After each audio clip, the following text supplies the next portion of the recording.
Supergrass Darren Nichols has been branded a Judas in the Rettendon triple murder trial at the Old Bailey. He brought and sold drugs, then informed on dealers to police, says defence lawyer Graham Perkins QC. Mr Perkins added that Nichols, the star prosecution witness, framed Jack Womes and Michael Steele for the ruthless execution of the three drug barons.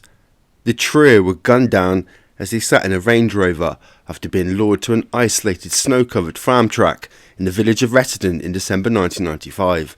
Mr Perkins said that Nichols, who claimed to be the getaway driver, gave evidence as though butter would not melt in his mouth. However, he was a devious, cunning and complex man who was only concerned in lining his own pockets and saving his own skin. Mr Perkins told the jury.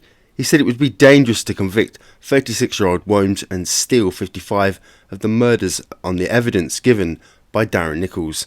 He continued, Nichols is a liar, and without his evidence, the Crown has absolutely no case. The barrister said there was no forensic evidence to show Steele and Womes were involved in the murders.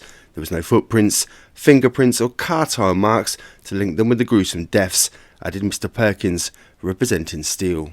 The prosecution claims the killings happened after Steele fell out with one of the victims, Patrick Tate, over a cannabis deal that went wrong. It is alleged Nichols drove the two men from the murder scene without realising what had happened.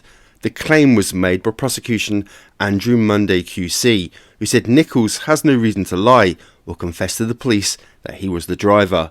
Mr Munday added, there are errors and mistakes in his evidence, but there is also a very strong ring of truth about it. He said Nichols has nothing to gain in giving evidence against Womes of Main Road, Brockford, Suffolk, and Steele of St Mary's Road, Great Benfleet, Essex. The two men deny murdering Patrick Tate, 37 of Gordon Road, Basildon, Tony Tucker, 38 of High Street, Fobbin, and Craig Rolfe, 26 of Cowshire Avenue, Chafford 100. Womes and Steele also plead not guilty to conspiracy to smuggle cannabis alongside Peter Corey, 45 of London Road, Clacton. Supergrass Darren Nichols, who helped to jail two men for the notorious Rettendon killings, says he has no regrets about testifying. Darren, who gave evidence that helped convict Jack Womes and Michael Steele of the killings of the three men in Workhouse Lane in Rettendon in December 1995, was given a new identity. Possibly the most significant informant since the era of the Cray twins and the subject of the new book about the killings, Darren says he felt his life was in danger from the two men. His story is told in the new book about the killings published today. He said, I was of the firm belief that they could do it to three people. They would carry on until they got caught. I am pleased they are not coming out. I hope they never come out, to be honest. I never felt good about being a witness against them. They were not really my friends. One of them was, and one of them wasn't, but I had to, otherwise I wouldn't be here. Before Darren turned informant, one incident that worried him was the time Steele asked him to go flying, and Womes turned up as well.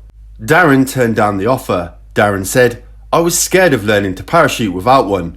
He has adjusted to a new life, and still thinks driven to the same point in his life he would have chosen to have turned to crime. He said, I was going so far downhill, I felt so low about everything it seemed to be the answer, a way of earning money. I tried to get jobs and couldn't get anywhere.